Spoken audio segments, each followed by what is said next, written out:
इस news के sponsor है यशपिन therapy end हिजामा centre, Jamiat उलमा hospital, रहमतबी टेकडी, near passport office, Solapur. Solapur शहरातील गंभीर गुन्ह्यांमध्ये वारंवार सहभागी होत परिसरात दहशत निर्माण करणाऱ्या प्रदीप उर्फ प्रदीप मोला गायकवाड, वय वर्ष 33, राहणार settlement free colony number 6, Salgar वस्ती, सोलापूर याच्यावर एमपीडीए कायद्या अन्वये स्थानबद्ध करण्याची कारवाई करण्यात आली।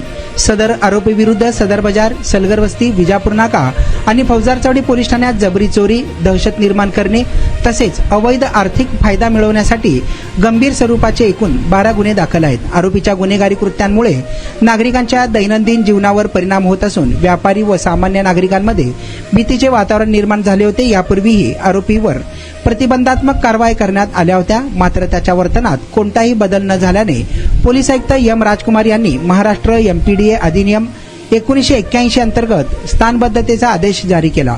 त्यानुसार आरोपीची रवानगी येरवडा कारागृह पुणे येथे करण्यात आली आहे। ही कारवाई पोलीस आयुक्त एम राजकुमार यांच्या मार्गदर्शनाखाली गुन्हे शाखा व संबंधित पोलीस ठाण्यांच्या पथकाने केली। शहरातील सार्वजनिक सुव्यवस्था अबाधित राखण्यासाठी अशा प्रकारच्या कारवाया पुढेही सुरू राहणार असल्याचे पोलीस प्रशासनाने स्पष्ट केले आहे।